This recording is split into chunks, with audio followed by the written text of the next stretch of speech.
Hindi porke presidente ka, susundin kita. Ano ka? Sino ka ba para sundin ko? Tama ka ba? Ng pulis na ito ay kinasuhan hanggang sa, eto nga, siya po ay inaresto na po mga kababayan.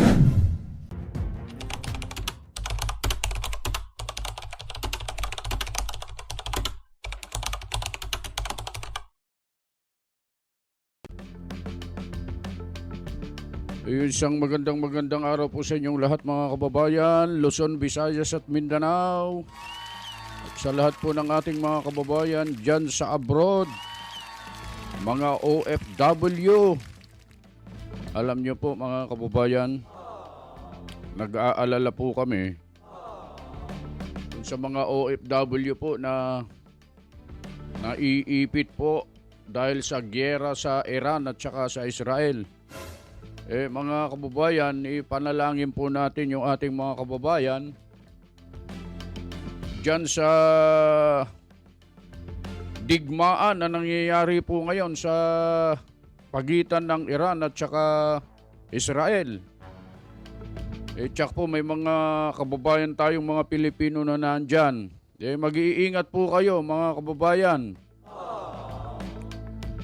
Siyempre, manalangin po kayo. Yan ang pinaka-the best na magagawa po ninyo sa mga ganyan sapagkat hindi naman po kayo pwedeng humawak ng kanyon para lumaban dyan, mga kababayan. Ayun, at tayo ay gagawa na naman ng content sa pagkakataong ito. Mga karumal-dumal na naman ang content. Mga walang kwenta, mga karimarimarim.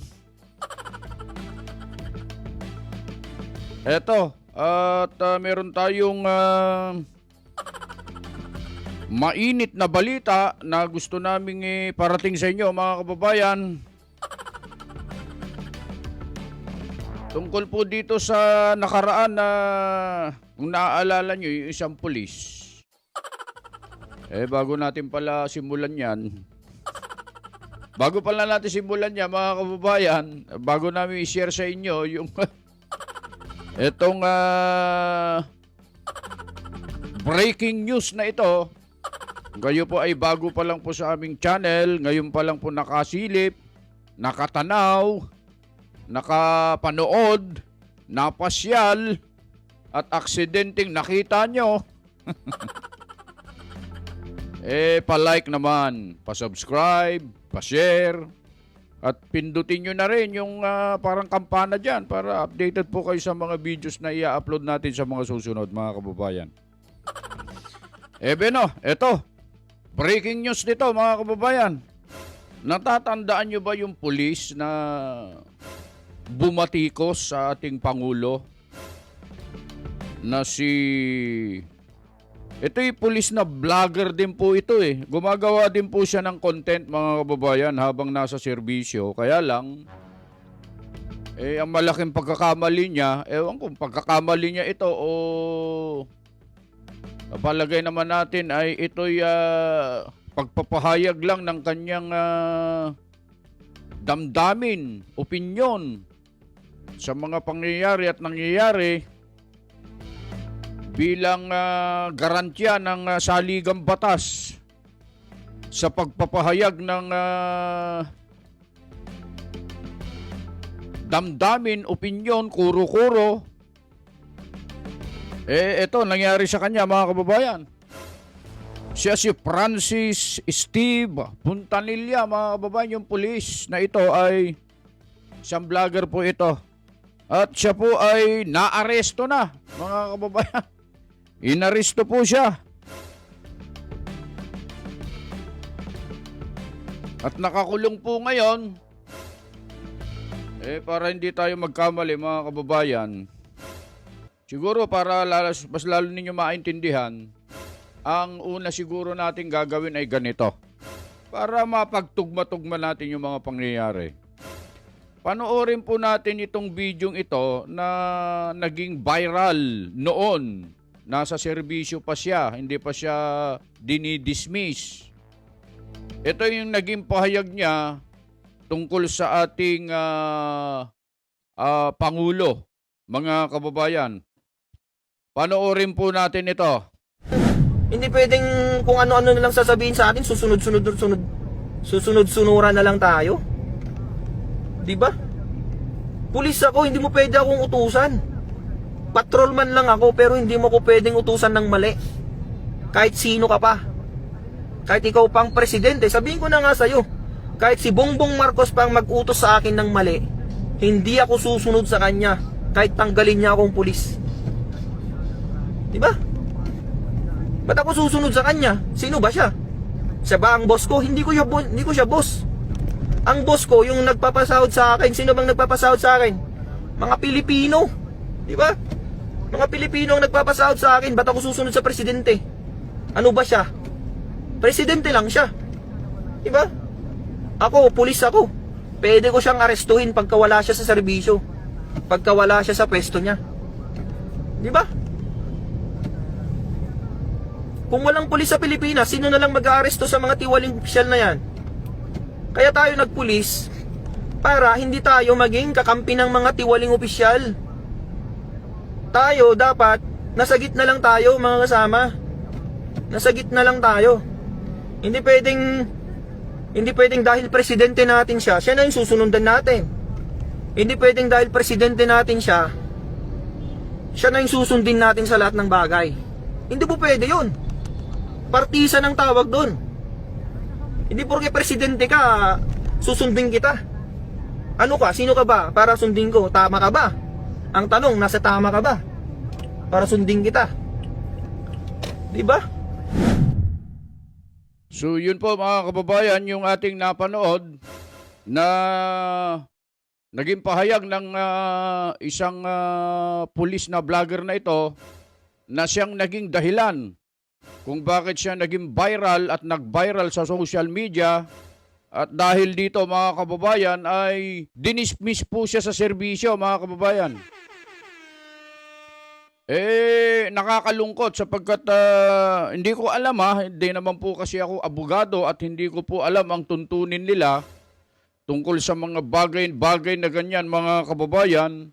Pero ito po ay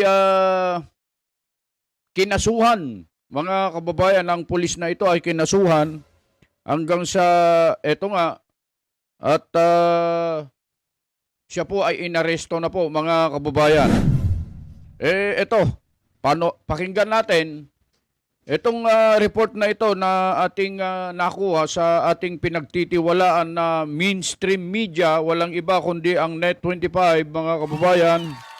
Net25 News and Information po, mga kababayan. Huwag po ninyong kalilimutan yan. At lagi po kayong umantabay at tumutok sa programa na yan o himpilan na yan sapagkat dyan ay makakakuha tayo ng mga tunay, tapat, matapat na pagbabalita, mga kababayan. Eto, basahin ko lang to Eto. Arestado ang vlogger at dating pulis na si Francis Steve Puntanilla dahil sa kasong inciting to sedition na may kaugnayan sa paglabag sa Republic Act 10175 o Cybercrime Prevention Act sa Quezon City kahapon, Hunyo 16. Matatanda ang tahasang binatikos ni Puntanilla si Pangulong Bongbong Marcos sa social media matapos ang pagkakaaresto kay dating Pangulong Rodrigo Duterte noong Marso. Kailangan niyang magpiyansa ng 36,000 pesos para sa kanyang pansamantalang kalayaan. Kasalukuyan siyang nasa kustodiya ng pulisya. Ayan yung balitang yan na ating nakuha po sa Net25 News and Information, mga kababayan. Nakakalungkot po ito. Nakakalungkot sa panig nitong pulis na ito. Sana lahatin po nila kasi may mga bumabatikos din naman po hindi po ba? May mga bumabatikos din po na nasa serbisyo doon sa kabila, doon sa panig naman ng mga Duterte, may mga nagsasalita din po mga kababayan. Sana maging patas.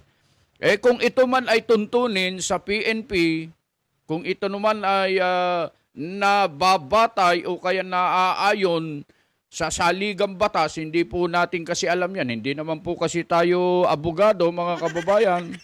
Tayo lang po ay abugago.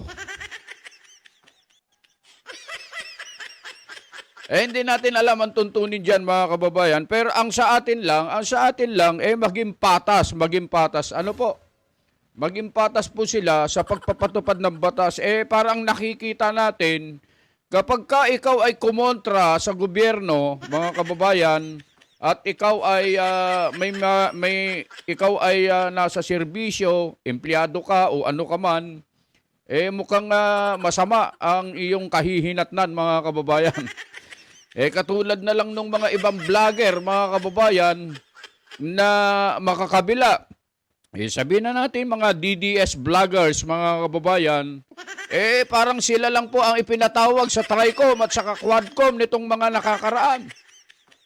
Parang kung mapapansin nyo mga kababayan, hindi po yata patas yung pagpapatupad ng batas mga kababayan. Dapat sana, pare-parehas. Nagpatawag ka ng mga DDS vloggers, dapat magpatawag din tayo ng mga BBM vloggers din. Ganon sana, para patas ba, para fair ang laban, hindi po ba mga kababayan? Itong nangyaring ito sa ating kababayan na pulis, hindi ko po alam. Pero kung kayo po mga kababayan, ito po ang itatanong namin po sa inyo. Maikling content lang po ito mga kababayan. Kung kayo po tatanungin, ito tanong natin, tama lang ba? Ulitin natin, tama lang ba yung naging desisyon at paghuli, pag-aresto sa na-dismiss na pulis na ito dahil sa kanyang pagpapahayag ng kanyang opinyon sa mga pangyayari at nangyayari sa ating bansa mga kababayan? Tama lang ba ito o mali? And then, bakit? Kung ano po yung sagot na yun. Halimbawa, tama lang yan na ginawa po ng gobyerno na huliin at ikulong siya. Bakit?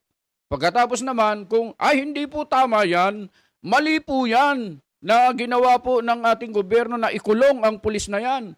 Sapagkat siya ay nagpapahayag lang ng kanyang damdamin at naaayon naman yan sa ginagarantehan naman yan ng saligang batas mga kababayan. Kung yun ang sagot nyo, bakit po? Yun mga kababayan So yun lang po ang ating maibabahagi ngayon mga kababayan sa araw na ito. Maraming salamat po sa inyong pagtsitsaga at panunood. Kayong mga kababayan po natin Luzon, Visayas at Mindanao.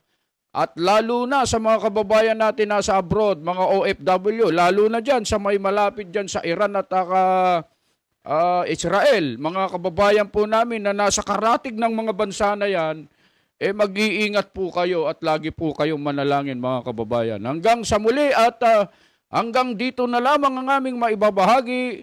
Ang inyong lingkod, Just Vlog, ay bumabati po sa inyong lahat ng isang magandang araw at kung ano man ang inyong ginagawa, lagi po kayong mag-iingat at laging nakangiti lamang.